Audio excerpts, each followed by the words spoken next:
In the far northwestern section of Canada is the aptly named Northwest Territories. It is a massive swath of land that virtually nobody lives inside of. To make that point crystal clear, consider the following. The country of Germany has a population of 83 million people, give or take. The Northwest Territories is 4 times as large as Germany, but only has a population of about 50,000 people. In addition to being this huge and mostly unoccupied space, the Northwest Territories are almost completely wild. Think dense forests, huge mountains, massive rivers and lakes, and lots of really big animals. Even for highly experienced outdoors men and women, the Northwest Territories can be a truly hazardous place. And within this truly hazardous place, there is one part that is the most hazardous, and it's right in the middle of the Northwest Territories. And it's this 11,000 square mile stretch of just pure wilderness that's called the Nahanni Valley. In 1976, the Nahanni Valley was made into a national park.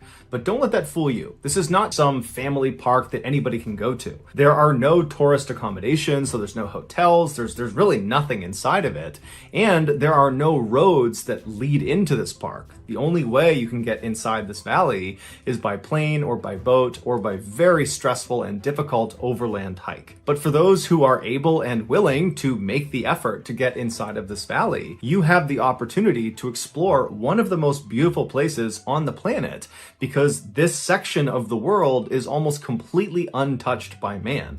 It is really nature at its purest form. However, there is a catch. This valley is said to be haunted. Over the last 10,000 years, the handful of native tribes that have attempted to settle inside of the Nahanni Valley have all either suddenly disappeared without a trace, like the Naha tribe, that literally overnight just was gone, leaving behind their shelters, their food, their supplies, just gone. No one knows what happened to them. Or the tribes have abruptly fled, claiming they were being terrorized or stalked by creatures lurking in the forest, like these white demons and these large wolves they called wahilas. Now, of course, this just sounds like folklore, and it might very well be that that's all it is, folklore. But starting in the early 1900s, some very strange things started happening in the Nahanni Valley that were not folklore. These things happened, and they were horrifying. These were horrifying, real events. And they might, depending on your viewpoint, give credit to some of the theories that the native tribespeople have about this valley, which is there's something evil lurking out in this forest, but we just don't know what it is. In 1904, 3 brothers, Willie, Frank, and Charlie McLeod, who all lived in the Northwest Territories, decided they wanted to go looking for gold in the Nahanni Valley. They figured because so few people had ever been inside of this valley that if there was gold to be found, then certainly it had not been found yet. And so after a very long and arduous journey using sled dogs and trains and homemade boats, they finally slipped into the valley and found themselves on what's called the Flat River, which runs right through the center of the Nahanni Valley. Now, the Flat River is kind of ironically named because it's anything but flat. It's actually more like a rapid at certain points. But either way, the 3 brothers, they're on their boat, they're making their way up the Flat River, and at some point they pull off onto the riverbank and they set up camp. And then once their camp is set up, they go down to the river and they put their gold sluices in the water. A gold sluice is this long, skinny box that's usually made of wood, and it has a strainer on one side. And gold miners will put it in the water submerged, and they will kind of shovel the sediment on the bottom of the water into this little funnel, and the big stuff will get stopped by the strainer, and the dirt and the water will just kind of flow out the side. And so the idea is you can trap gold nuggets inside of this sluice. And so the 3 brothers, they get their sluices up and they start looking for gold, and right away they hit pay dirt. There is tons of gold in this river. And so all day, all night, they get all this gold. The next morning they do the same thing. And by the time all their containers are literally filled to the brim with gold, they decide, hey, let's go back and turn this in, get some money for it, and then come back out here. And so they pack up their tent, they pack pack up all their supplies and they put everything back in their boat. They get out onto Flat River, and at some point very early on in their journey back, the boat capsizes and the boat actually breaks apart from the strength of the rapids of Flat River. And so the boat actually just sinks, and much of their supplies sink, including all of their gold. But the three brothers are able to grab some of their supplies, like their rifle and some lumber and some of their mining supplies, and they swim it all to shore. They catch their breath. They're totally devastated at the loss of the gold, but they're alive. They have enough supplies to survive. And so they figure all they can do is maybe try to go back to their original site, try to get some more gold because they did still have a sluice, and then try to get out of there and then, regroup and come back another time. And so using some of the lumber they recovered from their broken boat, and then also by cutting down some trees, they literally fashioned another boat and then hopped back on the Flat River, and they went back up to that site where they had found gold earlier. They set up their sluice, they set up their camp again, and this time they didn't find any gold. So all day, this very disappointing day that they've already lost all their gold, now they're not finding any more gold. And so that night when they went to bed, they decided that the next day they were just going to leave. And so the next day they get up, they pack up, they hop back on the Flat River on this new boat they built, and they're able to make their way out of the valley and get back to their homes. As soon as they get back home, the two younger brothers, Willie and Frank, start talking about how they want to go back into Nahanni Valley and go get more gold, because now they know there's gold out there. It's not a question, yeah, we didn't find it that second time, but we know it's out there. Charlie, the older brother, he wanted to get the gold, but he felt like, hey, that was a close call with the boat flipping over. I don't know if it's a good idea, so I'm actually not going to go. You guys can go, I'm going to stay. And so several months goes by, and Frank and Willie have been doing all this preparation for this additional trip into the valley. And finally, in 1905, they're ready. And so Willie, Frank, and a third man called Robert Weir, who was a friend of theirs, he was going to replace Charlie. The three of them, they make their way up into the valley. Now, they didn't tell anyone how long they were going to be gone for, and so when they didn't send any word and no one had heard from them in weeks, Charlie was actually not that concerned because he knew there was lots of gold to be had out in the Nahanni Valley, and so he figured they must have struck it rich, and now they've decided to live out there long term, or at least maybe through the summer, or maybe the next year, and so he wasn't concerned, and because he wasn't concerned, nobody else was concerned about these three men. And so weeks turned into months, turned into a year, and still no one's heard from these three men. No one's heard from Willie, Frank, or from Robert, but still Charlie maintains that nothing can be wrong because there's three of them out there. They're incredibly experienced.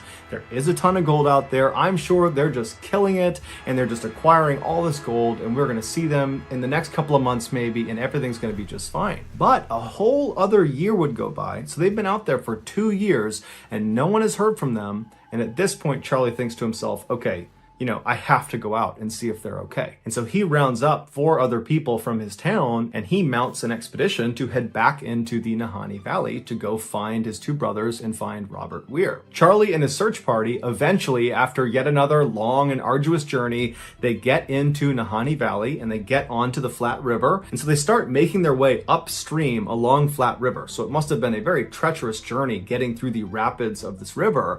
And the whole time they're scanning the left and the right side, hoping to see some sign of life. They're looking for any indication that these 3 men are out here and just fine, but they didn't see any sign of them. And so they finally made their way all the way up to the very end of Flat River, or I should say the very beginning of Flat River, where it breaks off from a much larger river called the South Nahanni River.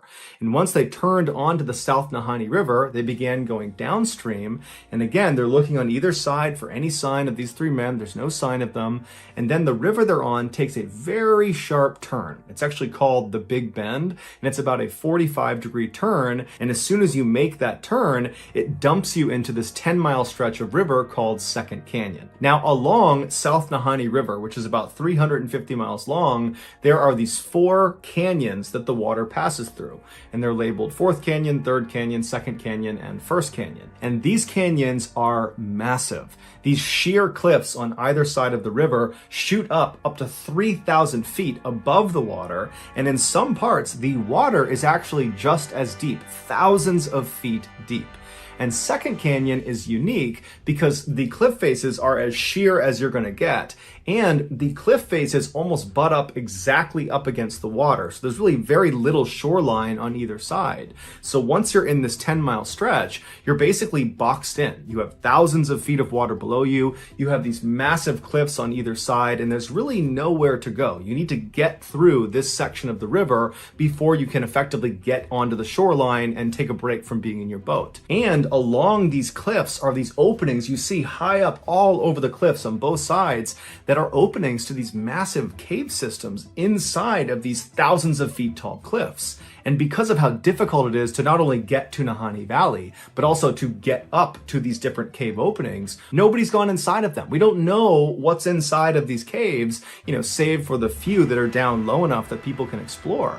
So as you're passing through Second Canyon, it's almost like you're being watched because there's all of these openings, but you can't see into them, and you're just forced to go down this 10-mile stretch, and you can't really go anywhere, and whatever's watching you, it's watching you. As soon as Charlie and his search party entered into Second Canyon, it would have immediately gotten darker, because that's another part of being in Second Canyon. These huge cliff walls of this canyon obscure the sunlight, and so they would have entered into this canyon, it would have gotten darker, and it's very windy inside of Second Canyon. So the winds would have picked up, so it's dark, very strange setting for them to be in, and they would have been looking on either side at these little strips of shoreline on either side, barely big enough for a boat to be. They would have been looking for any sign of life, but they didn't see anything. As they're making their way down this 10-mile stretch, as they're getting closer and closer to actually entering into First Canyon, which is the next canyon you would enter into, the sides of the river start to get slightly larger where you could actually beach a boat. There's some trees, and on the left-hand side, right before exiting Second Canyon, they notice there is actually a tent perched within some trees. And so the search party naturally goes right over to the shoreline, they hop out, but as soon as they step foot on land and they have a clearer view of this tent and what's outside of it, they notice there is a body clearly lying on the ground outside of the tent. And so Charlie and the search party, they run over, and as soon as they're up close, they can tell this body is missing its head. And they see the clothes on this body are totally charred and burned, and whoever this was, they were reaching with their right arm when they died. And right outside of the reach of their right arm was a rifle that was propped up against a tree. And so they walk around this one body, and they go around towards the backside of the tent where the opening to this tent is, and they find another body, another very badly decomposed body, and it's positioned kind of halfway in the tent and halfway out of the tent. And there's a blanket kind of partially obscuring this person's body, and when they move the blanket, they see this body too is missing its head. So Charlie and the search party, they continue to search around the camp in hopes of finding the heads of these two people to try to figure out who they are, but they never find the heads. However, they do find some personal effects both in the pockets of these two bodies and then also inside the tent that would confirm these are Charlie's brothers. As for the third man that had been with them, Robert Weir, he was not at the campsite, and in fact, he would never actually be found officially. However, a little ways down the river, another partial skeleton would be found several months later that was attributed to Robert. However, that was not 100% confirmed to be Robert. The only other interesting thing that was found at this campsite was a carving in a nearby tree, and it just said, "We have found a fine prospect," indicating that Charlie's brothers had found gold. But there was no gold either on them or in their camp or in the river nearby, nothing. There was no gold. Charlie and his search party would leave the valley and get in touch with the mounted police who would come out to the site where the brothers had been found. They would launch an investigation, and ultimately they would come to the conclusion that all three of these men, the two brothers and Robert, had starved to death, and then after they had perished, animals had taken them off, which is why Robert was found so far away and why the skulls were missing from the two brothers. Now, Charlie did not believe that. He believed they had been attacked by native tribes in the area, but the police were not buying that. They said this was a natural thing, this was an accident, and so that's that. When the story of these two decapitated men made the news, people went crazy about this. People were very divided about what they thought really happened. There was a percentage of people that believed that partial skeleton that was found, that was not Robert Weir. He had not died. He had murdered the two brothers, decapitated them,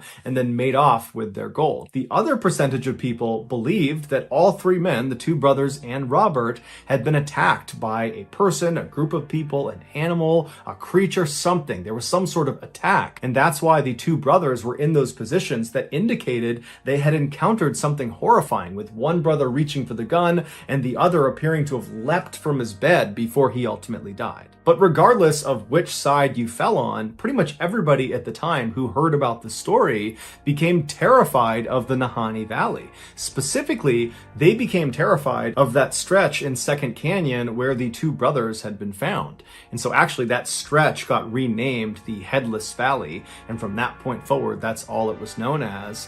And so even though there were obvious gold prospects in the Headless Valley and all along the South Nahanni River and the Flat River, people, after this story broke, were just not prepared to risk going in there and potentially becoming another victim. And so people kind of stayed away from Nahanni Valley. 8 years later, though, in 1913, a gold prospector named Martin Jorgensen decided, you know what, I'm not going to let some scary stories about some headless men and, ghosts and killers on the loose, I'm not going to let any of that get in the way of me taking gold out of Nahanni Valley. So all on his own, Martin makes the arduous trek inside of Nahanni Valley. He makes his way up Flat River, and he finally finds a spot about 70 miles upstream of where Headless Valley was, and he actually built a one-room cabin because he was going to stay there through the winter, and then the plan was he would meet up with his partners the following summer. And so right after he got there, he set up his sluices and he started mining for gold, and apparently he found a lot of it because he sent word back to his partners outside of the valley that he had made it rich. And so his partners were really excited to meet up with him the following summer and see how much he got, because they planned on going back into the valley with him that summer. So that summer rolls around, his partners go to the meeting spot right outside the valley, but Martin doesn't show up. And so his partners, they stay outside at this meeting space for several days until finally, when he doesn't show up, they decide, we have to go in there and see if he is okay, because at this point he should have been here. There's no excuse. And so they end up going into the Nahanni Valley. They make their way up Flat River, and they go roughly to the area where they knew he was staying based on the message he had sent earlier. He had described where he was staying, and they actually found his cabin. Or I should say they found what was left of his cabin. His cabin had been completely torched, burned to the ground, and laying on the ground next to the burned out cabin was the burned out remains of another headless corpse. And this corpse belonged to Martin Jorgensen. The police did a thorough investigation, but they were never able to determine what actually killed him. The police did not connect Martin's death with the two McLeod brothers' deaths, even though they were all decapitated. They were in roughly the same area, and it happened within a few years of each other, and they looked very, very similar. Even though that all was true, the police said, no, these are totally separate. Martin died for some reason, and then animals took parts of him away, and that's why his skull is missing. Martin's skull was never located, and the gold that Martin claimed to have struck it rich with was also not at the cabin, not on him. There was no gold anywhere in the vicinity. When Martin's death made the news, people went crazy, and despite the police assuring everyone that his death was not connected to the McLeod brothers' deaths, even though the police were saying that, the public didn't see it that way. It was just too easy to connect one decapitation with two other decapitations that have happened close together in a relatively short time frame, and so a lot of people assumed there must be a killer on the loose somewhere in Nahanni Valley. 7 years later, in 1921, the rumors of a killer on the loose were still alive and well when gold prospector John O'Brien and his partner decided, you know what, despite the rumors of this so-called killer or whatever's going on in the Nahanni Valley, let's go into the Nahanni Valley and try our hand. Let's try to get some gold. And so the two of them made their way into the valley, and they set up camp in Headless Valley, not far from where the McLeod brothers had been found decapitated. So they set up their camp, and they're there for a couple of days. They're doing well. They're finding gold. And then at some point, John tells his partner that he's going to go out and check all of their traps along the river, and he'll be back in about 8 or 9 days. And so his partner waits 8 or 9 days, and John doesn't come back. And a couple of days after that goes by, and now John's past due, and so the partner decides he has to go out looking for him. And so there was another gold prospector in the area, and so this partner contacted him, and the two of them went to the river and began walking upstream until they found John. And he had frozen to death, but it was very interesting the way he was positioned. He was sitting in front of this obviously previously lit campfire. He wasn't hunched over. He didn't look like he was in pain. He looked like he was just enjoying the fire. There was nothing on his face that indicated discomfort or pain or fear. He was even holding the matchbook in his hand. It was like he was just sitting there enjoying the fire when something caused him to suddenly freeze.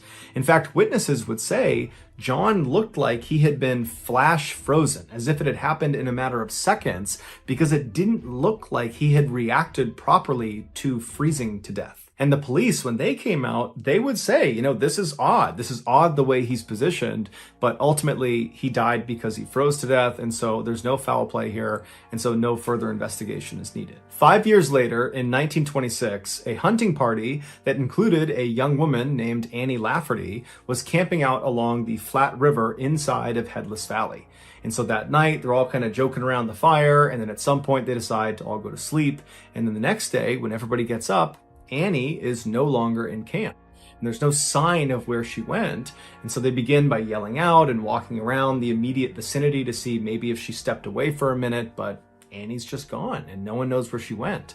And so the hunting party spends the rest of the day looking for Annie, but there's no sign of her. They ultimately leave the valley. They tell police. Police come out. There's this huge search, but Annie's never found. Several months later, a man named Charlie, who happened to have been out near Flat River, near this hunting party when they were out there, but Charlie himself was not in the hunting party. He didn't know Annie. He was just in the vicinity. He overheard someone talking about a member of that hunting party, specifically a woman, going missing. And when he heard that, he knew he had to tell police what he had seen that night out near Flat River. So he goes to police and he explains that that night when he knew there was this hunting party over there, he could hear them, he knew they were over there. He said at some point he went to bed and then he woke up when he heard the sound of rocks falling into the river in front of him. He was sleeping along the river's edge. So he sits up and he looks out across the river. It's totally dark, but there's some moonlight and he's kind of looking around wondering what's causing the sound, but he can't see it. And then he hears it again and he can tell it's off to his left. And these are not huge rocks. These are like medium to small size rocks, like rocks you could just pick up and throw. And so he's looking and all of a sudden he sees maybe a couple hundred yards away through some sparse trees, he sees a naked woman, a white naked woman running on all fours up this mountainside. And as she's running up the mountainside, her feet and her hands are knocking little rocks into the river down below. She's right on the edge of this cliff. And as she's running up this hill, she stops and she turns and he gets a good look at her face. And Charlie would say he was so taken aback by her face. It looked like she was possessed. There was something wrong with her face. And so Charlie instinctively ducked down and chose not to follow her, even though he knew anybody running naked anywhere in the wilds is doomed. But he felt like he could not go near this woman. There was something wrong with this woman. And so the police, they take this story down and they say, hey, this is what Annie looked like. And Charlie would say, I think that's her. I think that matches her description.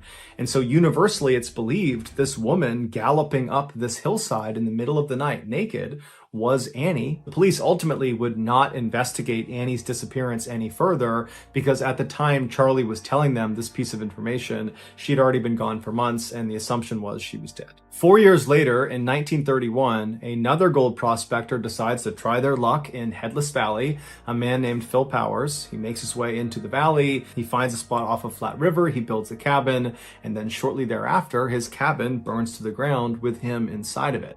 Now, his skeleton was intact, but the strange thing about his death is based on the origin of the fire, which would have been on the roof. He should have had an opportunity to climb out of the cabin before it burned down, giving rise to the theory that he was actually dead before the fire started.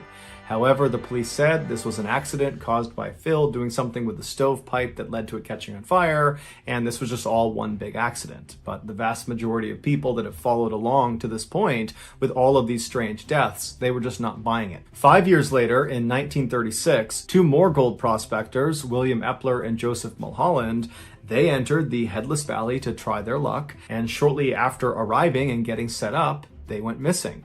A search party came out to look for them, and they found their cabin, and just like Phil Powers, it had burned to the ground, but William and Joseph were not in the ashes. They were not anywhere nearby. In fact, they were never found. No one has any idea what happened to them, and no one knows what caused the fire. 9 years later, in 1945, yet another gold prospector named Ernest Savard entered the Headless Valley to go looking for gold, and then when he did not leave the valley for an intended rendezvous with some of his partners went looking for him, and they would find him inside of his sleeping bag, laying down, decapitated, right along the flat river inside of the Headless Valley.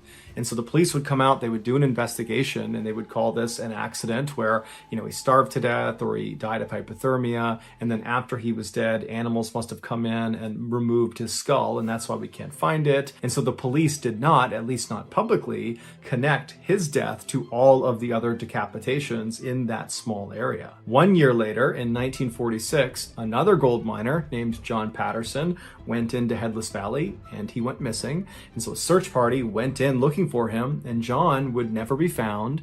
But on one of the last nights that the search party was in the Headless Valley, they were camping out near Flat River, some native tribes people came into their camp, and they warned them about some white figures that were walking around the valley that night. They're down near the river, they're out in the forest, they're kind of all around here, and so you really need to be careful. You don't want them to see you. And then these tribes people just left. And so the search party is absolutely horrified. They know about the rumors of this place. They're out here looking for someone that's gone missing in this place. And all night, all they hear are distant howls and screams that they hadn't heard in the previous nights. They're hearing these wailing sounds coming from all around them, like these things that are out there were intentionally trying to scare them to get them to leave. It felt like they were not supposed to be there. The next day, first thing when they got up and they left, the leader of that search party would say he just felt like the whole valley was totally sinister, and that constant wailing they heard the night before, he said he will never forget. From the mid-1940s onward, there have been far less strange incidents reported inside of Nahanni Valley, but one could attribute that to the fact that far less people have been going into Nahanni Valley ever since the 1940s. And in recent times, huge segments of the park have been permanently closed. The park has said the reason they're doing that is to protect that segment of the park, but other people have speculated that at least part of the reason why they're closing these segments, many of which are right near the Headless Valley, is because they're trying to protect people from getting anywhere near whatever it is that's lurking inside of that park. But regardless, it is still a fact that over the last century, there have been dozens and dozens and dozens of people that have either gone missing or who have died under very mysterious circumstances inside of this valley. And the truth is, nobody knows why. So that's going to do it, guys. If you found the secret in today's episode, let us know in the comments section what it is and where you found it, so give us the timestamp. And if you're the first to do that, we'll pin you at the top of the comments section. If you got something out of today's episode and you haven't done this already, please invite the like button to your kid's birthday party and then ask them if they want to hit the piñata. And then after you get their blindfold on, replace the piñata with a beehive.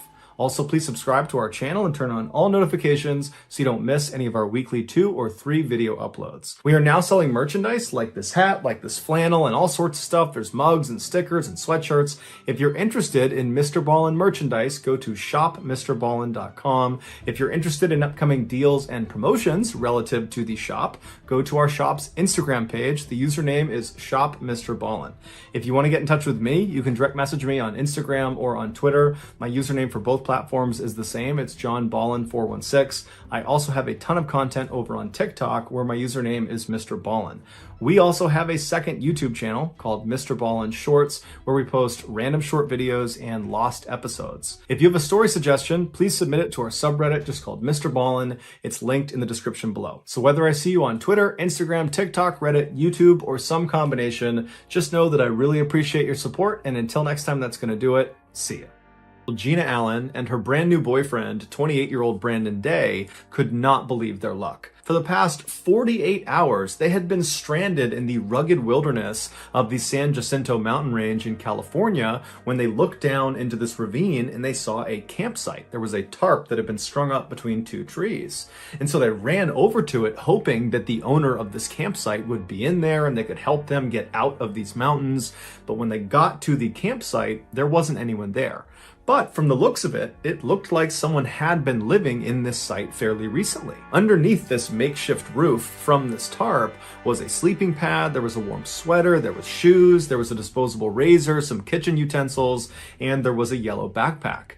Without any hesitation, Brandon and Gina, who were totally famished and they're exhausted and they're desperate, they just start rifling through the different things in camp, hoping to find some things that will help save their life, like a cell phone or a radio, or even just a lighter or some matches or some food. And so Brandon focused on all the items that are just kind of laying out under the tarp, and Gina focused on the contents of the yellow backpack. And so Gina, she opens up this backpack and she starts pulling out all these maps that are inside. And she notices on the margins of these maps in the white space, there is handwriting, and it's done in pen, and it looks like it's been written fairly recently. Now, at first, she didn't read any of the notes that were on these margins. She was just kind of pulling them out and stacking them on the ground next to her and continuing to rummage through this bag.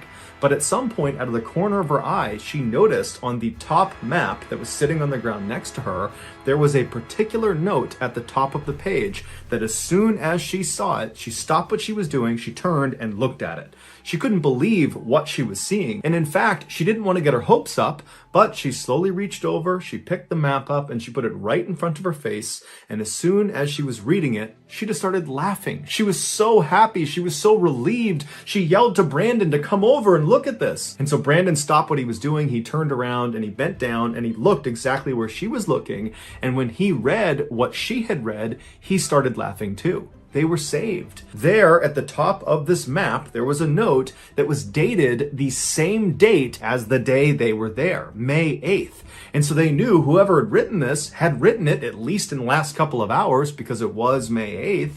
And so they had to be around here somewhere. And so Gina and Brandon, they stand up and they start yelling out for the owner of this camp to please come out and help them. But in their excitement, Brandon and Gina had overlooked a critical detail in this note. And it would turn out that critical detail would change their lives and the life of the man who owned this camp forever. Before Brandon and Gina ever began their doomed hike into the San Jacinto mountain range, another man, one which neither of them knew, was gearing up for a hike of his own that would take him through the San Jacinto mountain range. His name was John Donovan, and on April 19th, 2005, which was the day he would begin this journey, he was 59 years old. John had absolutely no family. He was born an only child, and by the time he was 10 years old, he had been orphaned and basically had to raise himself from that point onward. By the time John was in his 20s, he had moved to Virginia, where he had taken a job as a social worker. And despite making a fairly decent salary, he refused to spend any more money than he absolutely had to. It was a habit he had developed as an orphan child, trying to make ends meet with virtually no money whatsoever. And as an adult, that habit just never left him. So as a result, for his entire life, all the way up until he left for that hike in 2005, he never had anything nice. He basically wore the exact same outfit virtually every single day. He never owned a car, he never owned a phone, he never owned a computer, and when it came to where he chose to live, he would always live in the most absurdly cheap dwellings possible, which included at one point living in a partially burned down, abandoned savings bank with no heat. John was a proud Irish Catholic, he drank lots of whiskey, he swore like a sailor, and he had no problem speaking his mind no matter who he was talking to. While he was a lovely person once you got to meet him, his unorthodox lifestyle and his at times gruff exterior made it pretty difficult for him to make friends for most of his life. But when he was in his 40s, he wanted to lose some weight, and so he decided to join a hiking club. And to his surprise, the other members of this hiking club adored him. They thought he was hysterical, and he made being out on the trail so much more fun and enjoyable. And before long, all these members of this club became John's family that he never had. And so John would go on every single trip this hiking club went on, no matter what. That was the most important thing to him in his life. When it came to hiking, though, John was a bit of an anomaly.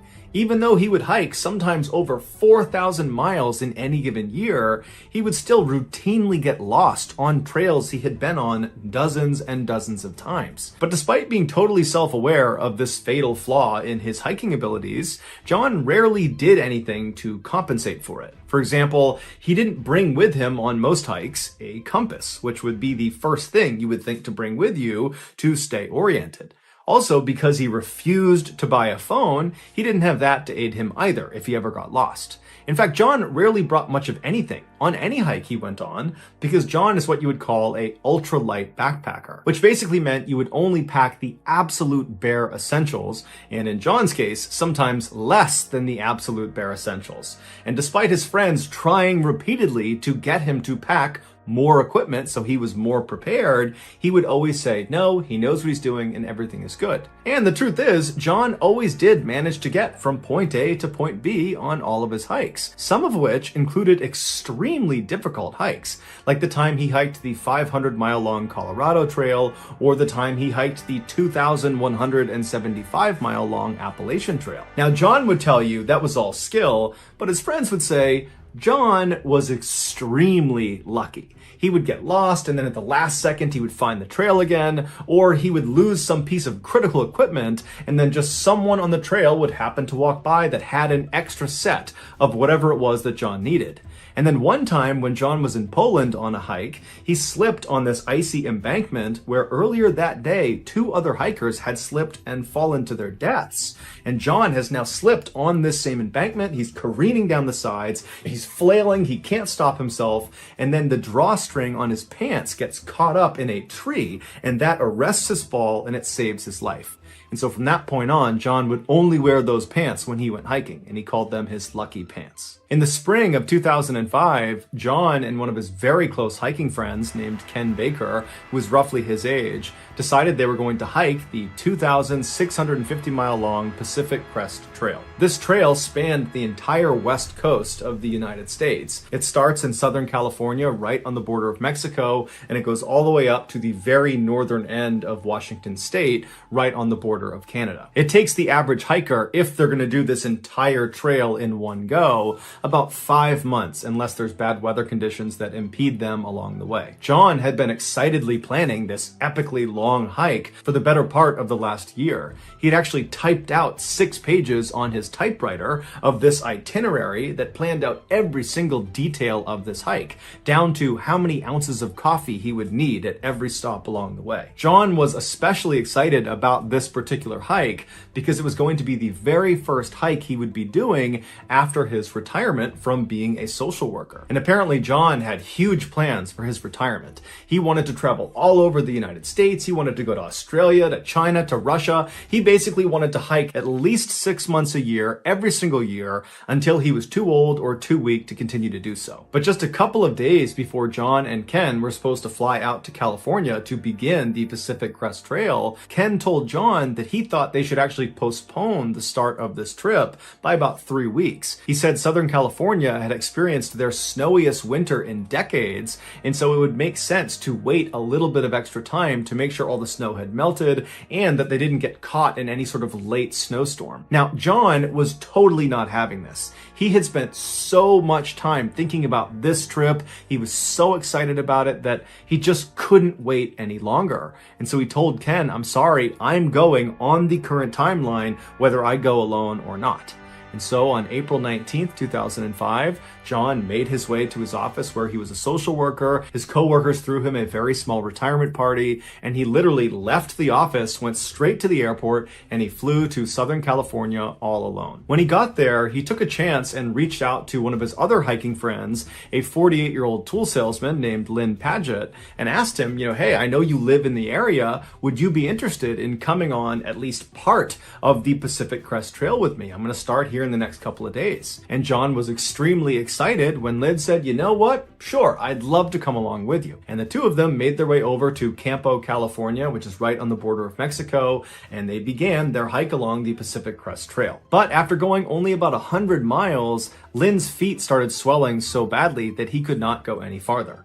And so from that point onward, John would be alone. The San Jacinto mountain range is the first major mountain range that the northbound Pacific Crest Trail hikers will encounter, and statistically, it's actually the most dangerous portion of the Pacific Crest Trail, as 15% of all the fatalities that occur along this huge trail occur in the San Jacinto mountain range. It's a very steep mountain with a rapid rise in elevation from the desert floor all the way up to over 10,000 feet, which means in the summer, even when it's extremely hot down around the base of this mountain, it will probably be windy and snowing at the top. John reached the base of the San Jacinto mountain range on May 2nd, and as he began his slow climb up, all of the hikers he was encountering were all talking about the same thing.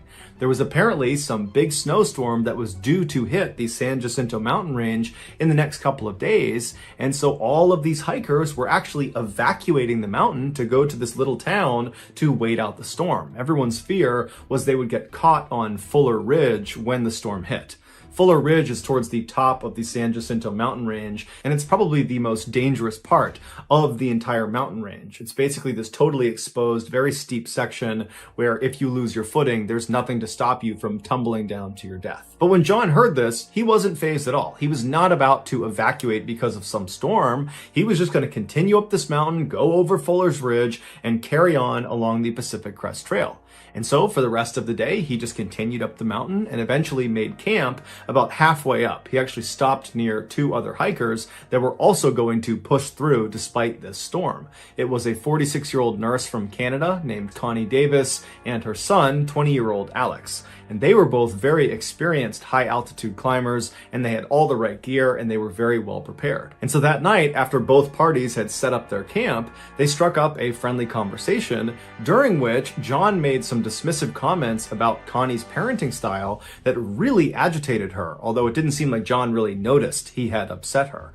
And so needless to say, the next morning, Connie and her son had packed up and were long gone by the time John was waking up. So John just got up, he looked at the sky, it was still clear, although he did see some gray clouds rolling in, so he could sense that yes, a storm really is on the way, but he decided he was still just going to continue on towards Fuller Ridge. So he put his backpack on and he began walking up the trail, and a little while later, when he was nearing Fuller Ridge, but was still several miles away, three very well-equipped hikers that he had not seen before came charging down the path towards him. And John stopped them and he said, hey, how is it up there? What's the weather like? What's Fuller Ridge like?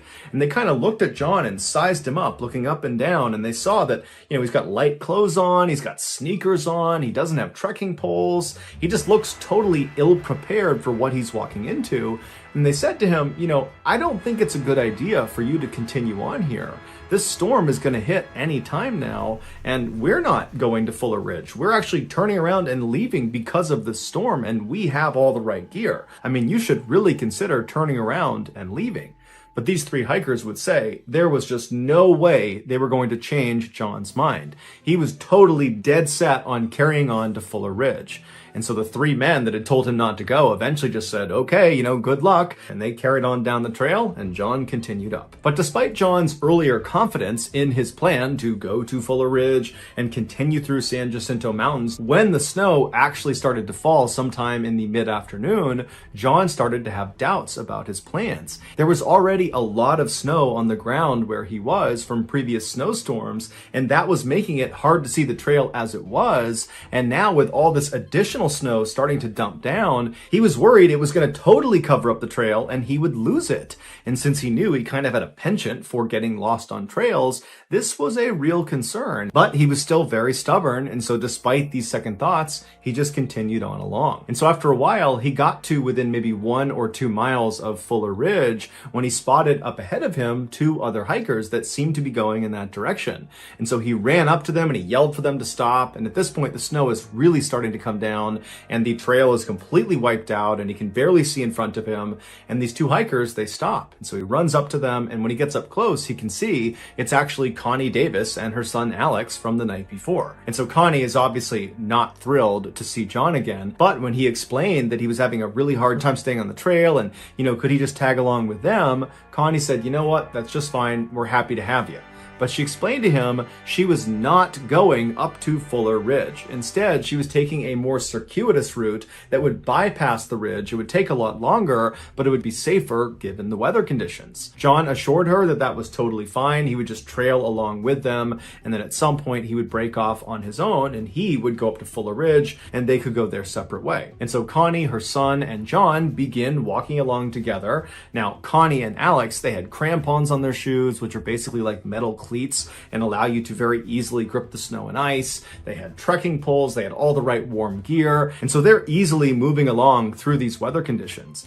Meanwhile, John didn't have trekking poles or any high-speed equipment. He did have crampons that he tried to put onto his shoes, but because he had sneakers that were not lined up to this type of crampon, they didn't really fit right, and so it caused him to constantly stumble and fall on the ground. And so that's how it went for a while until Connie and Alex reached this critical point. It was at this creek where they needed to go down and around, which would take them away from Fuller Ridge. And if John was going to continue like he said he would up to Fuller Ridge, that would be the point where he would break off from them and go up the mountain towards this ridge. And so Connie and Alex wait at the stream. They're turned around and they're looking back down the trail at John, who's fallen way behind at this point. And as they're looking at him, they're thinking, this is going to take a long time for him to finally catch up to us. And so Connie, who really wasn't all that keen in hanging around John that much longer anyways, she figured, you know what, John has made his intentions completely clear. He said he is going up to Fuller Ridge. He is an adult. He is healthy. He can do whatever he wants. And so she yelled and waved to John and signaled that she and her son were going to go down this creek and this way to Fuller Ridge, so best of luck to you. And then Connie and Alex disappeared around the corner. Once John's hiking partners had gone, John got up to that creek and he was going to try to go up to Fuller Ridge, but by that point, the snow was practically blinding. And so at this point, John decided, you know what? I do need to turn around and go back down the mountain and evacuate to that town where everybody else had gone to avoid the storm. And so John turns around and starts trying to backtrack along this trail back down the mountain, but the trail is gone. The snow has completely whited it out, and there's no other hikers anywhere nearby, and even if there were, he wouldn't be able to see them. And so for several hours, while it was still light out, John did his best to navigate down the mountain, and then when the sun went down, he really had no idea where he was.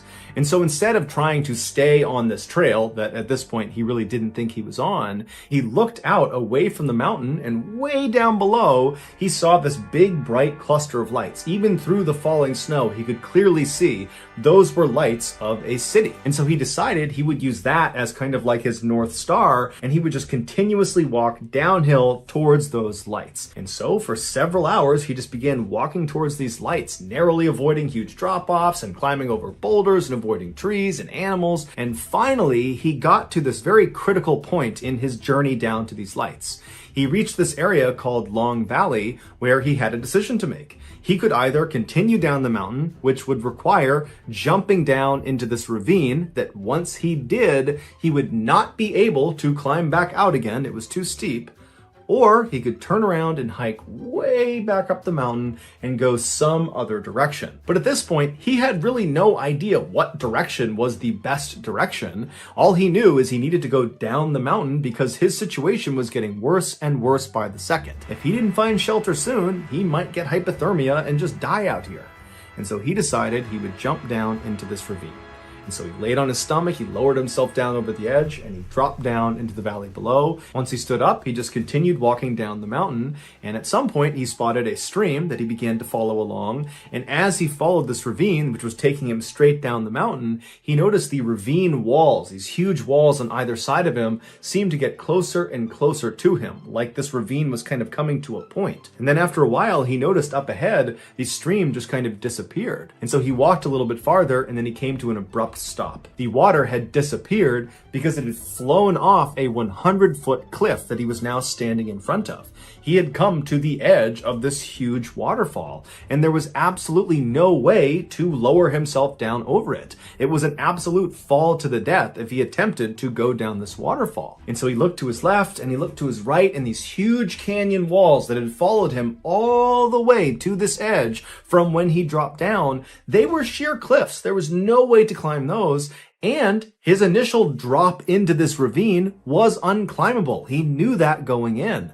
And so he was boxed in, he was trapped, and he likely knew that it would be at least a week or more before anybody figured out that he was even missing.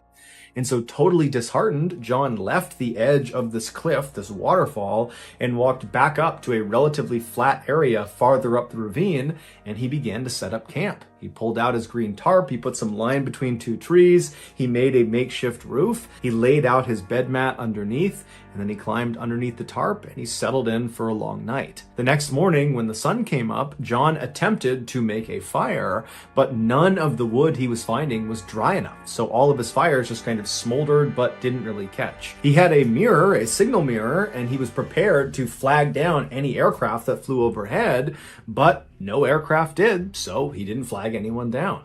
And so by the end of that night, he was back under his tarp, having made no progress, settling in for another freezing cold, sleepless night. The next morning, when the sun finally came up again, John was totally disheartened, and he decided to start jotting notes down on the margins of his map, which was the only place he had space to write. He figured he would keep a sort of diary. That way, if he didn't get out of here, someone would figure out what happened to him. And so his first entry was that day, May 5th, and he wrote that his friend Ken was right. He should have postponed this trip by 3 weeks and avoided the bad weather. Ken was the smart one. And also in this May 5th entry, he took an inventory of his food supply. He said he only had 12 cheese crackers left. And then on May 8th, John wrote a note that said, "Took a fall, too weak to climb out of canyon, down is a gorge, no way out." This was the message that Gina and Brandon discovered when they stumbled on this campsite. But the significance of this note was not literally what he wrote, but rather when he wrote it. On May 6th, Brandon Day and his girlfriend, Gina Allen, were in Palm Springs for a business convention. Brandon was a financial advisor, and so he was out here for business, and Gina was his guest, so she was really just vacationing. And so towards the end of the convention, when Brandon had some free time, he and Gina decided to leave the hotel and go on a hike somewhere. And so they actually linked up with a tour group that was leaving the hotel, that was heading over to this tram station where they were going to take a tram car all the way up to the top of the San Jacinto mountain range. A tram car is basically like a ski lift, except once you ride it to the top of the mountain, you don't do any skiing, you just do sightseeing. And so Brandon and Gina, they get to this tram car, they hop inside, they get to the top, and it's totally amazing, beautiful view, there's snow at the top, and they're told they have about 20 or 30 minutes before their group is going to take the tram car back down again. And so Brandon and Gina decide to kind of venture off away from the main group and have some alone time before they leave again. And as they kind of venture off, they start to hear what sounds like a waterfall. And so the two of them are kind of looking around, asking if they can see it or if they know where it is, and they don't. And so they say, "Hey, do you want to just leave the trail and walk towards this waterfall? It can't be far. It sounds like it's only maybe a couple of minutes away. We'll take some pictures, we'll come back, and then we'll catch the tram back down again." And so they decide this is a great idea. They leave the path and they start walking towards the sound of this waterfall. But after walking for a pretty significant distance, they realize the sound of this waterfall is not getting any closer. It seems to actually just be getting farther and farther away. And what they didn't know was happening was the sound of the waterfall was actually echoing off the walls of this mountain. It was basically playing a trick on them. The acoustics made it seem like it was really close, but really it wasn't. It was pretty far away. And so by the time they finally did locate this waterfall, they knew they had ventured fairly far off the main trail. and they really needed to hustle to get back up to the tram station to meet their group and catch that last car out. And so they took a couple of pictures of this waterfall and then quickly turned around and began booking it back towards the station. But on their return trip, which they believed they were going in the right direction, they started hearing the sound of voices coming from the tram station, but they were coming from a different direction. And so Gina and Brandon stopped and they're thinking, I think we got to go this way, but clearly that's the sound of the other people in our group coming from that direction. And so they decide to follow the sound of the voices. But just like the sound of the waterfall, the sound of the voices were not coming from that direction. That was just an echo bouncing off the walls. It was basically a trick the mountain was playing on Brandon and Gina. So they start walking in the wrong direction, and after walking for quite a while and not getting anywhere nearer the tram station, the voices just finally stop. And they look at their watches and they realize they missed the cutoff. They missed the last tram. All those tourists they were with, they've left. They are now alone somewhere out in the middle of the mountains. But they did not panic. They figured, you know what, we'll just make our way to the tram station and we'll either catch the next tram or, maybe there's a payphone or something up there we can use and, we'll figure it out. Now, it's important to mention that Brandon and Gina did not expect to spend very much time out in the elements.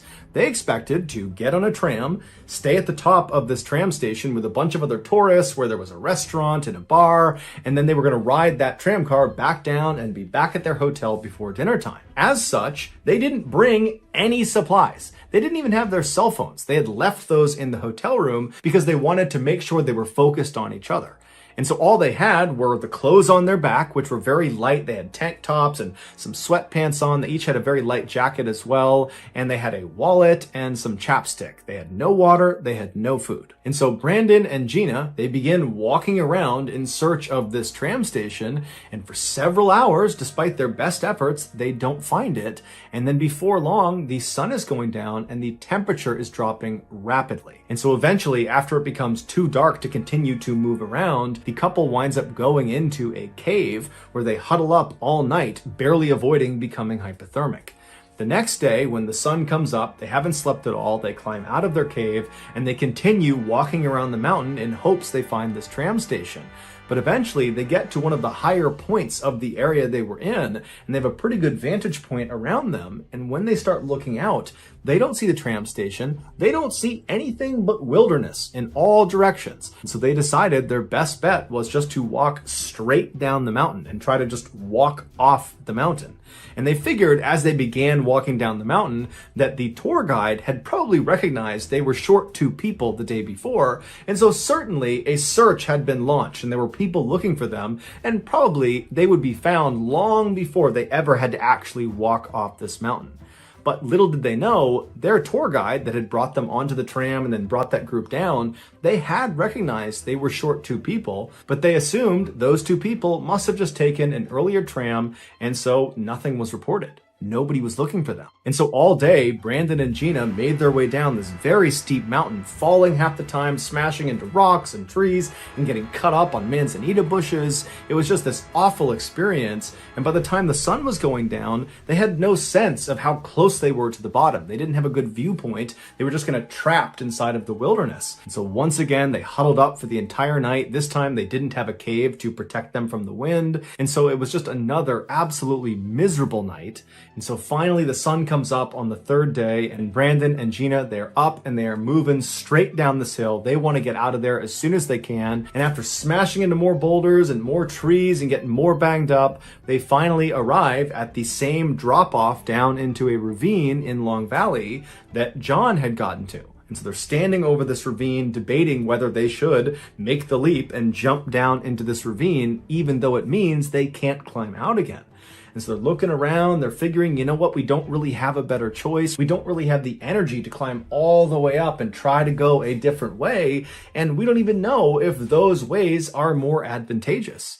And so just like John, they turn around onto their stomachs, they grip the top of this drop-off, and then slip down into the ravine. Once they stand back up, they start walking down this ravine, and they spot a river. And they run over to the river, and they drink as much water as they possibly can, and it's a huge morale booster. And then they get back up again, and they're continuing walking down the stream, when off in the distance, they notice a green tarp strung up between trees. It was John's campsite. And so Brandon and Gina, they run over to this campsite, and they eventually come across John's notes on the margins of his maps. But after standing up and yelling out for this owner to please come out here and help us, we need your help, we're lost, and then no one came out of the woods, no one heard them, no one responded, Brandon went back to the note and he looked at it again, and that's when he noticed it. The note had been written on May 8th. However, it had been written on May 8th, 2005. The year that Brandon and Gina were reading it was 2006. So this note was 1 year old. John had just happened to get lost and write a note on the exact same calendar day that Gina and Brandon arrived at his campsite and discovered the note. In their initial excitement and joy that they might get saved, they did not pick up on that year discrepancy. The couple began looking more closely at all of the gear underneath the tarp, and they noticed all of the metal objects like the forks and spoons and the pots and the pans, they were all starting to rust, and some of the other objects, like the shoes, looked like they had been sitting in the same spot for a really long time. They both started to get a really bad feeling about this campsite, like something terrible had happened there. Gina emptied the yellow backpack's contents onto the ground, and that's when they found a wallet. They opened it up and they pulled out an ID card, and it was John Donovan's ID card. So now they knew who had written the note and who owned this camp. Afterwards, Gina and Brandon laid out all of the maps to see if there were other messages that they had not read yet. And there were 2 other additional messages after the May 8th message. On May 11th, John said he was celebrating his 60th birthday and that unfortunately he was down to his last 2 cheese crackers. And then in his final message on May 14th, John wrote, "Headed down to creek for water. Goodbye. Love you all." Devastated, the couple knew what they were reading were almost certainly John's last words, and his body was most likely somewhere around here. And then it dawned on the couple that if John, who seemed like an experienced hiker who had all this gear, if he had gotten trapped and died out here, then how did they stand any chance with no experience and no equipment? And so not knowing what else to do, Gina just rounded up all of John's things. She stuffed them into his yellow backpack, and then she shouldered the pack, and then she and Brandon just walked away from John's campsite and continued walking downhill, hoping that up ahead there was not going to be some gorge like John had mentioned in his May 8th note. But unfortunately, after walking for a little while, they reached that cliff with the 100-foot drop, with the waterfall going off the side of it, and they realized that they were trapped, same as John. There was nothing they could do. And so totally speechless and shocked, they just both sat down, they didn't look at each other, and they just sat there wondering what was going to happen next. And they both were thinking, this could be the place where I die. At some point, Gina kind of snapped out of her trance, and she took John's backpack and she began rifling through it, pulling everything out all over again. And Brandon asked her, what are you doing? And she said, well, maybe there's something in here that we missed. Maybe there's a secret pocket or something in here that could help us. And so she rifles through this bag, and sure enough, she finds inside of a small pocket in the bottom of the bag was another bag, a little plastic bag, and inside of it were matches, and they were still dry. And so immediately the couple pull them out and they start to round up logs to try to make a fire. And as soon as they light it, it doesn't catch because all the logs in the area that were on the ground were wet from previous snowstorms and rainstorms. And so all night they tried lighting these fires, but they all just kind of smoldered out. And so eventually, after the sun went down, Gina and Brandon, who were totally disheartened, they went back up to John's campsite and they went under his tarp and they huddled together for another freezing cold night. The next morning, Brandon woke up because he actually did fall asleep, and Gina was still sleeping. And so Brandon decided to just leave the tarp and go out and get a breath of fresh air. He knew they were in a terrible position, but he just wanted to clear his head. So he stood up and he could barely stand. He was so achy and tired and he was so hungry, and he decided he would just walk down to the edge of this cliff and look out into the valley to see if maybe there was a way down. And so he walked along the river, stopping periodically to get a sip of water until he got to the very edge. And when he got there, he looked down and he saw something that he had not seen the day before. There, in a pool of water all the way down, 100 feet down, was a body lying face down in a pool of water. And that body belonged to John Donovan. Brandon was too far away to actually confirm if that really was John, but he instantly knew. But instead of being scared or saddened or depressed by the sight, it kind of invigorated Brandon and reminded him that if he doesn't act, he and Gina were going to die too. And so Brandon decided he wasn't going to set some small campfire to try to signal someone. He was going to try to light the entire forest on fire. And so he walked back up to the campsite and he got the matches out from the backpack, and then he walked into the forest a ways that was right near the river and near their campsite, and he found this tree that was obviously dead, and he walked around gathering as much dry wood as he could, and he propped it up against this dead tree, and then he put as much kindling as he possibly could into this hole in the trunk of this dead tree. And after doing all this prep work, he got his matches out and he lit some of the kindling, and to his surprise, the tree caught on fire almost immediately. In fact, it burned so quickly and so big that Brandon had to run away so that he didn't catch on fire.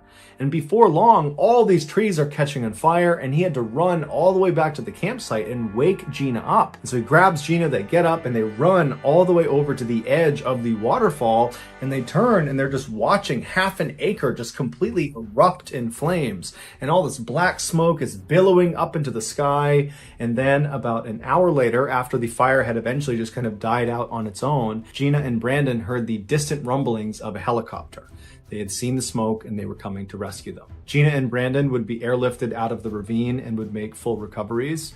John Donovan's body would be recovered 3 weeks later. His cause of death could not be determined. Some say that final note he left on May 14th, where he said he was going down to the creek to get water and then said goodbye, I love you all, that was sort of a suicide note, that he actually threw himself off that cliff to end his suffering. Others say he just walked down to the edge of this waterfall and was trying to get a drink of water from the creek when he slipped and then fell over the edge to his death.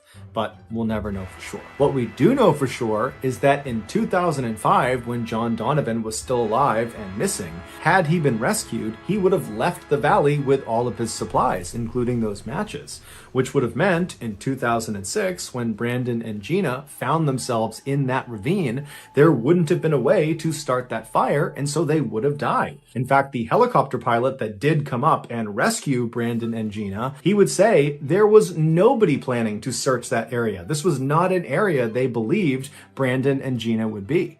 And so it really was only because of that fire that those two lived. As such, the couple said they owe their lives entirely to John Donovan and his unbelievable sacrifice. On July 11th, 2006, a funeral was held for John in Virginia. 80 people showed up for it. Most of them were his hiking friends from his club. After the service was over, they all kind of poured out onto the cemetery lawn around John's gravesite. And as the bagpipes played Amazing Grace, Lynn Paget, the man who had done the first 100 miles of the Pacific Crest Trail with John before his feet swelled up and he had to leave, he walked around the crowd handing out red Solo cups filled with a tiny bit of John's favorite whiskey. And then after making sure all of the adults had their drinks, Lynn went to the head of his very good friend's grave and he delivered a beautiful eulogy. In it, he tells the crowd that he thinks of John all the time, he misses him terribly, and at night he has the same dream. He's walking down this trail next to a stream, and then the stream bends off to the side, and as soon as he walks around the bend, he sees this green tarp. And he knows it's going to be John, and so he yells, "Hey comrade, hey comrade!" And as he's walking over to the tarp, he realizes John isn't there.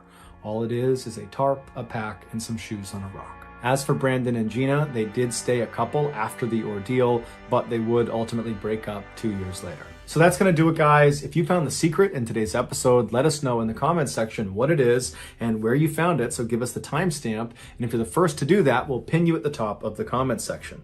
If you got something out of today's video and you haven't done this already, please sneak into the like button's house and warm up both sides of their pillow before they go to sleep. Also, please subscribe to our channel and turn on all notifications so you don't miss any of our weekly 2 or 3 video uploads. We are now selling merchandise like flannels and hats and sweatshirts and stickers and mugs and all sorts of stuff. If you're interested in official MrBallen merch, go to shopmrballen.com. If you want to learn about upcoming deals and promotions relative to our shop, check out our shop's Instagram page. The username is shopmrballen. If you want to get in touch with me, you can direct message me on Instagram or on Twitter. My username for both platforms is the same. It's johnballen416. I also have a ton of content over on TikTok where my username is MrBallen. We also have a second YouTube channel called MrBallen Shorts where we post random short videos and lost episodes. If you have a story suggestion, please submit it to our subreddit just called MrBallen. It's linked in the description below. So whether I see you on Twitter, Instagram, TikTok, Reddit, YouTube, or some combination, just know that I really appreciate your support. And until next time, that's going to do it. See ya. 1971, a 19-year-old Irishman named William began studying physics and computer science at a university in Belfast, Northern Ireland. While he was certainly smart enough to complete the 4-year degree, after 1 year of being in this school, he decided to drop out because he felt like this was not the path he wanted to be on. So he moved back home to a town about 30 minutes north of Belfast, where he got a job as a forklift driver and truck driver for the Guinness Beer Factory. And while he loved this job, he still felt like this was not the path for him. He needed to do something more with his life. And so he decided he would pursue what 2 of his siblings had gone on to do, which was to become a school teacher. He had always admired his school teachers growing up, and he idolized his 2 siblings that had become teachers, and so it felt like the right fit. And so William applied to a 4-year teaching college in Newcastle in England, and after he was accepted, he flew to England, he got set up, and then he began his studies. The first year was great. He loved what he was doing, he did feel like this is the right fit, and he was getting good grades, everything was going exactly to plan. But then year 2 happened and everything went off the rails. A requirement to graduate from this 4-year teaching college was all the aspiring teachers starting in their 2nd year had to go teach real students real lessons. They basically had to go to high schools and elementary schools and fill in for the real teacher and give a real lesson. And they were scored on their ability to do that. But all the aspiring teachers knew that when you gave these real lessons to real students, what really ended up happening was the students did not take the aspiring teachers seriously. They viewed them as kind of like substitute teachers, and so they didn't respect them and they didn't listen to them. And so typically these real teaching sessions just turned into the aspiring teachers desperately trying to calm down their pupils long enough to get them to listen to their lesson plan for just 1 second. But normally it didn't work out, and before long the day was over and nothing was really accomplished. So in William's 2nd year, when it was his turn to go over to a high school and administer his lesson plan, he went over there knowing what he was up against. He did not really expect it to go well. But he decided he would go in there with a positive attitude and he would try to do his best. But as soon as he walked into his classroom, he immediately could tell he was going to be overwhelmed. Everybody's standing up and talking amongst themselves, and they turn around and they see William walking in, and they have this moment of realization that their real teacher is not going to be teaching them that day. It's going to be this substitute, William, and they all kind of gleefully began laughing and joking, and they just turned their backs on William and kept talking amongst themselves. And so William goes inside, he puts his stuff on the desk, and he attempts to get the class to listen to him by saying, "Hey everyone, come on, sit down, time to listen up, I'm your new teacher for the day." But the kids just were not listening. And so finally, William, who was a really big guy, he was 6'4", he was in great shape, he kind of postured himself and then yelled at the class, "Sit down right now." And at this, the class did turn around and looked at William and kind of sized him up, and most of them decided, okay, it's time to sit down. And so 99% of the class goes quiet and sits down, except for one kid. It was this 15-year-old boy who was at the back of the room, and he was standing up, defiant, with his arms crossed, staring at William with a smirk on his face.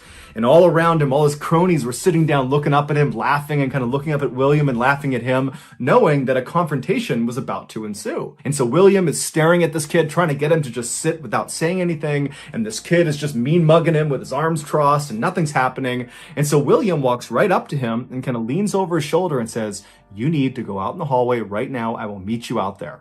And then William turned around and started walking back towards the front of the room, expecting this to have worked, that this 15-year-old kid would have just followed right along and he'd walk right out to the hallway and that would be that. But when he turned back around again, the 15-year-old kid had not moved. He was still standing in the back of the classroom, arms crossed, staring up at William, basically saying, "Make me." And at this, William lost his mind.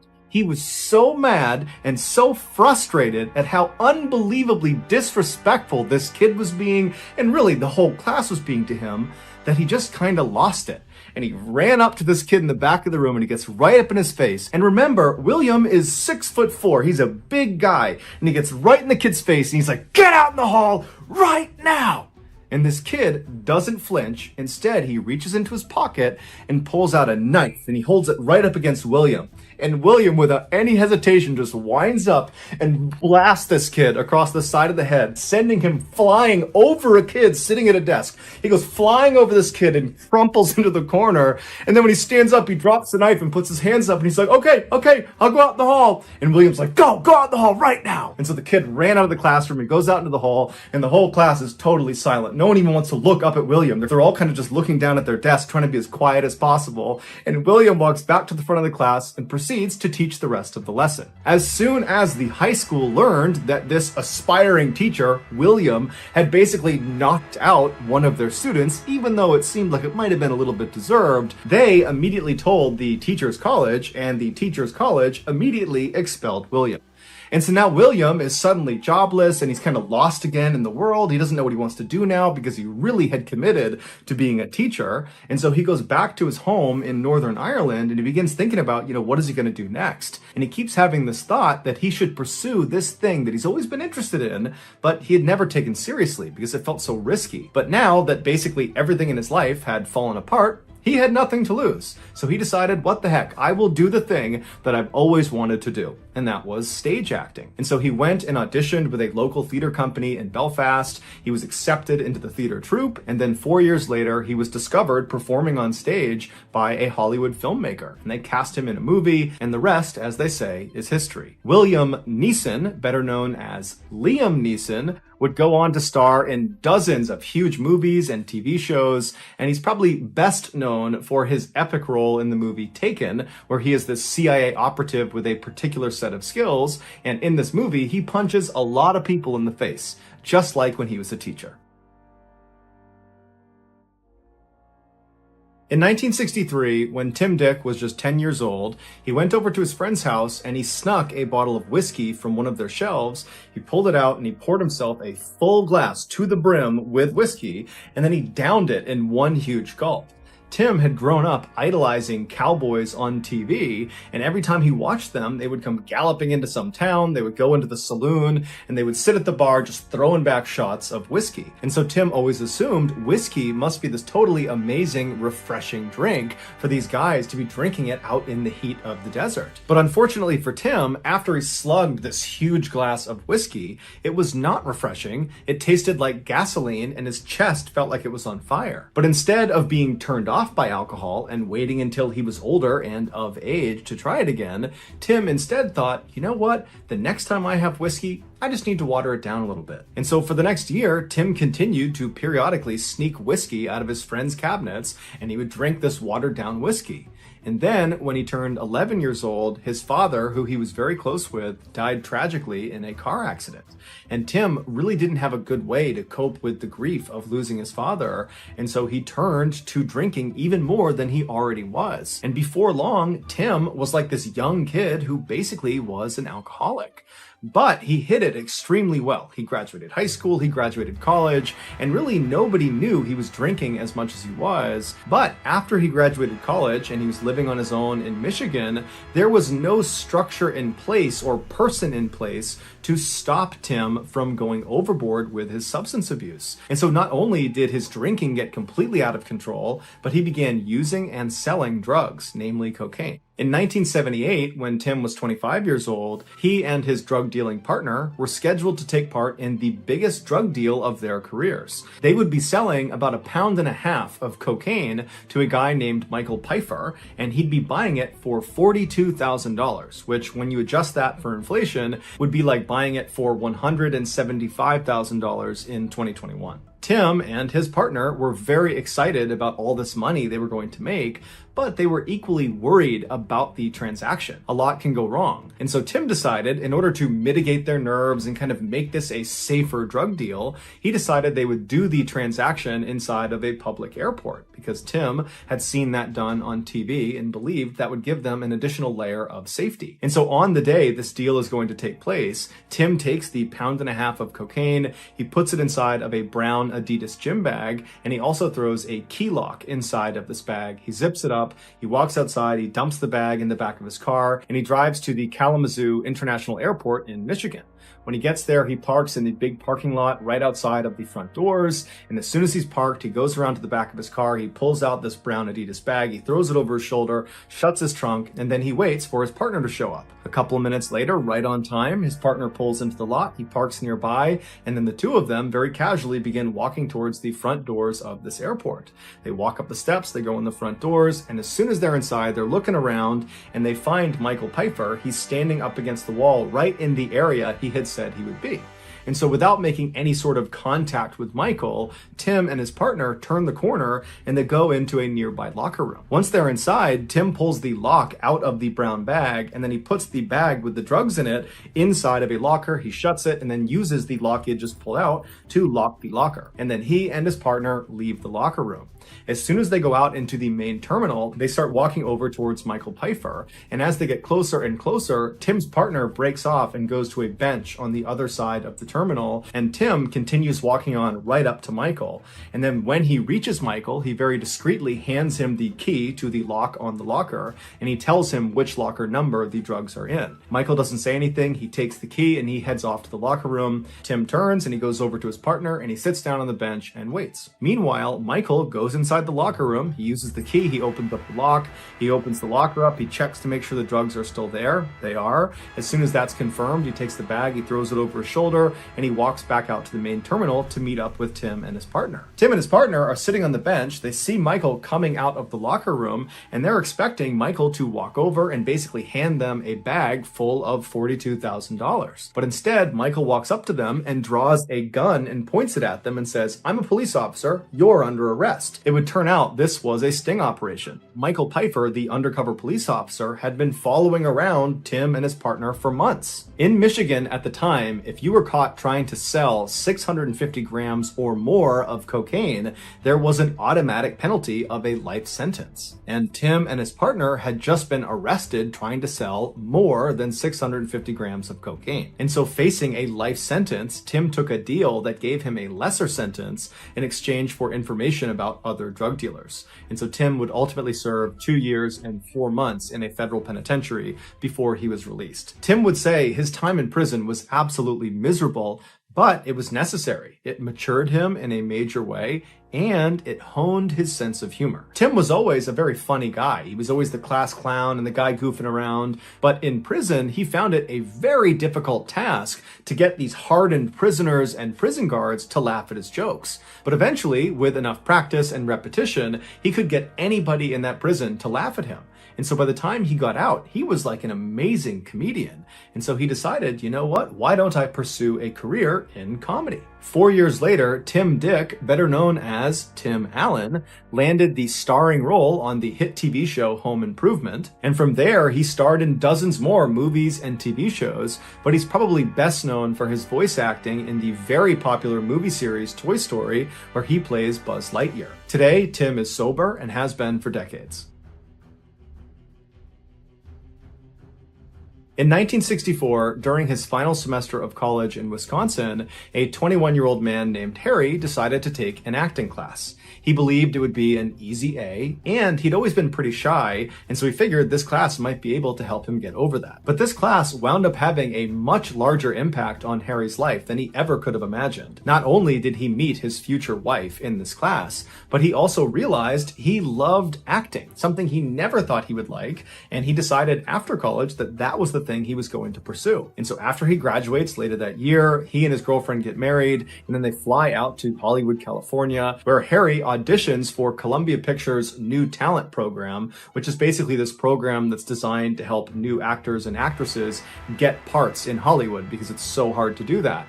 And so he's accepted into this program, he signs a contract with them that pays him almost nothing, and right away they start shopping him around for different parts in TV shows and movies, but nobody is interested in Harry. Nobody. The only roles he was getting were incredibly minor and usually non-speaking, and so it was really not advancing his career. Then, in 1966, so 2 years after he and his wife had arrived in Hollywood, Harry received what seemed like his first big break. He was offered a speaking role in a movie, although it was a very minor role. It was a 60-second bit where Harry basically walked on screen in this hotel, and he started calling out for a particular guest, and when he finds this guest, he walks up and gives him a piece of paper, and then he leaves. So it's a forgettable scene, but it's a real scene in a real movie. And so this was a big deal for Harry. And so after Harry goes over to the studio and he films his whole scene and it's all done, he goes back over to the headquarters of the New Talent Program at Columbia Pictures. And as soon as he goes inside, one of the producers that was in charge of this New Talent Program, who had apparently had a chance already to see this 60-second scene in this movie that Harry was in, he calls Harry over and asks him to go up to his office for a second. And so the pair go up to his office, they both sit down, and the guy looks at him and says, "Look, I just gotta shoot you straight here. You're not gonna make it in Hollywood. You're not gonna be a movie star." When Tony Curtis was told to carry groceries across this room in one of his first movies, everybody knew right away as he's carrying those groceries that that guy, he's going to be a movie star. You could see it in the scene, even though all he was doing was carrying groceries. And when you did your scene as the bellhop walking around the hotel, I just didn't see it. You don't have the X factor. You're not going to be a movie star. For reference, Tony Curtis, the guy this producer was referencing, was a huge movie star in the 1950s and 1960s. And so Harry, after getting this horrible comment made about him, he pauses for a second, and then he leans across the table and looks at this producer and squints his eyes and says, "You know, if Tony was such a good actor, shouldn't we have believed he was just a grocery delivery boy, not a movie star?" And at this totally smart aleck remark, the producer fired Harry on the spot. Harry would go on to sign a similar New Talent Program deal with Universal Studios, but again, he could not get a real part to save his life. And the feedback he finally got was, "Harry, you're just not pretty enough, and you're not really that talented." By the mid-1970s, Harry was in his mid-30s, and while he still aspired to be an actor and wanted to be an actor, he was making almost no money from acting. And so he decided, instead of acting, he was going to become a carpenter. That was going to be his full-time job, despite the fact he knew nothing about carpentry. And so he literally, just because he has this interest in carpentry, goes to the library and checks out all these how to be a carpenter books. And over the next couple of weeks, he studies these books and does a couple projects around his own house. And then finally, he just felt confident enough, or he was just desperate enough for money, that he began going around to his network and asking people in Hollywood if they needed some woodworking, if they needed help from a carpenter. And surprisingly, lots of people took him up on his offer and they hired him to be their carpenter.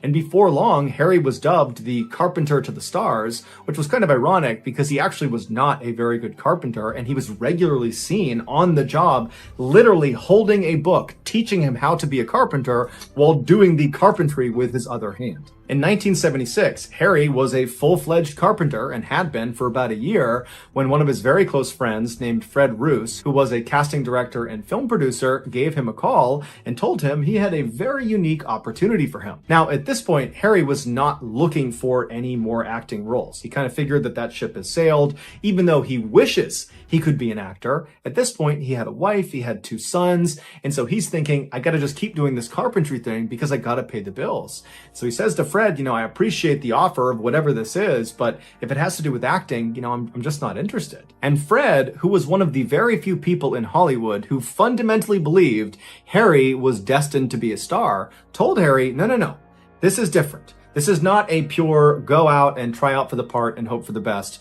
This is like put yourself in a good position and maybe somebody will discover you're as talented as you really are.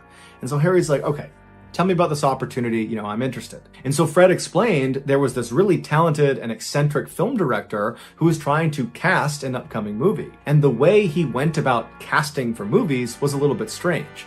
Instead of having each of the actors and actresses show up and individually audition for their parts, he would group batches of actors and actresses and he would have them audition as a group, because that way he could tell if there was chemistry amongst some of the actors and actresses and he could gauge their individual talent. And so he had all these groups already planned out, but one of the groups was missing one male actor. Somebody had dropped out at the last minute and was not going to be there on the day of the audition. And so when Fred Roos heard through the grapevine that this director was going to be short this one person, he immediately reached out to the director and said, hey, I got your guy. There's this guy, Harry. He's done a little bit of acting. He's incredibly talented. You got to give him a chance. At the minimum, he can come in there and he can at least just read the lines and help you do this audition. But I know he's available that day and I know he would love to help. And so this director tells Fred, okay, thank you. I'd love to have him come down, but stress to him, he is not auditioning for any part in this movie. I'm not bringing in some person and just throwing them in. It takes me a long time to find people that I want to audition, and he is not one of them. He is just there to facilitate the audition. He's just going to read the lines so the other people in his group can do their audition. And so after Fred stopped explaining the situation, Harry was actually kind of annoyed. He was annoyed that Fred had basically already volunteered him, and so he couldn't really even say no without making Fred look bad. And he didn't like the idea that this was basically a waste of his time. He was being asked to go read lines, but not even try out. So how was this even an opportunity? But Fred told him, look, worst case scenario, you meet some pretty powerful people in Hollywood. This director's a big deal. The people there are going to be big deals in Hollywood. So you'll meet them and maybe they will recognize your talent. Or maybe you get some new clients for your carpentry business. So no matter what, you get something out of it. And so finally, Harry says, okay, fine, I'll go do this thing. And so Harry goes to this audition, he's handed the script, and he's reminded repeatedly to not attempt to audition. Don't try to act, just read the lines. I don't care if you're monotone, you just read these lines because you're not auditioning. Everybody else is, you're not. Is that clear? And Harry's like, yes, I get it. I'm just reading the lines. And so Harry sits down and he starts reading the lines and he's trying to do what they told him to do, but the way he was actually feeling and his actual personality began seeping through. He started coming off as this really grumpy and sarcastic guy that just didn't care about anybody there. He was just totally bitter that he was in the situation he was in. And apparently, this is exactly what the director was looking for in one of the characters he was trying to cast. That kind of nonchalant, bravado, macho, alpha type guy who just didn't care about anybody. And so over the course of the day, as he's reading the script over and over again, not caring at all about how he's performing, he's just simply reading these lines and just being himself, he was actually doing this amazing job portraying one of the characters. And so they let Harry go the whole day. No one told him they were looking at him as a potential character. And then at the end of the day, when Harry was about to just throw the script in the trash and leave without talking to anyone, the film director, better known as George Lucas, walks up to Harry, better known as Harrison Ford, and says, wait a minute, I was wrong. You are perfect for this movie, Star Wars. You need to play Han Solo. And so Harrison Ford said, all right, I'll play Han Solo. And that role as Han Solo propelled Harrison Ford into the megastar that we know him as today. A few years after Harrison had starred in Star Wars and he was this total A-list celebrity, he was at a Hollywood studio in one of their restaurants when one of the waiters walked over to him with the silver tray, and on this silver tray was a single business card. So Harrison reaches over, he grabs the business card, the waiter walks away, and he looks at the card, and handwritten on it is the phrase, I missed my bet. and he flipped the card over, and it was the name of that producer from the New Talent program that had called Harry into his office and said, "You're never going to make it in Hollywood and you're fired." It was that guy, and he had apparently sent the waiter over to make amends because he was eating lunch in the same restaurant. And so Harrison would later say in interviews that at the time he got this card, and to this day that he was doing this interview, he said it gave him immense pleasure that when he looked up from this business card and he understood the situation, he knows this guy's in the room somewhere, as he looked around the room, he couldn't recognize the guy because he didn't know what he looked like. He was a nobody. And so instead of wasting any more time looking for this producer, he just looked at the card, chucked it, and went back to eating his lunch. So that's going to do it, guys. If you found the secret in today's episode, let us know in the comments section what it is and where you found it. So give us the timestamp. And if you're the first to do that, we'll pin you at the top of the comments section. If you got something out of today's episode and you haven't done this already, please replace the like button's Shroot Bucks with Stanley Nichols. Also, please subscribe to our channel and turn on all notifications so you don't miss any of our weekly 2 or 3 video uploads. We are now selling merchandise like flannels and hats and mugs and sweatshirts and all sorts of stuff. If you're interested in buying official MrBallen merch, go to shopmrballen.com. And to learn about upcoming deals and promotions, check out our shop's Instagram page. The username is shopmrballen. If you want to get in touch with me, you can direct message me on Instagram or on Twitter. My username for both platforms is the same. It's johnballen416. I also have a ton of content over on TikTok where my username is MrBallen. We also have a second YouTube channel called MrBallen Shorts where we post random short videos and lost episodes. If you have a story suggestion, please submit it to our subreddit just called MrBallen. It's linked in the description below. So whether I see you on Instagram, Twitter, TikTok, Reddit, YouTube, or some combination, just know that I really appreciate your support. And until next time, that's going to do it. See ya.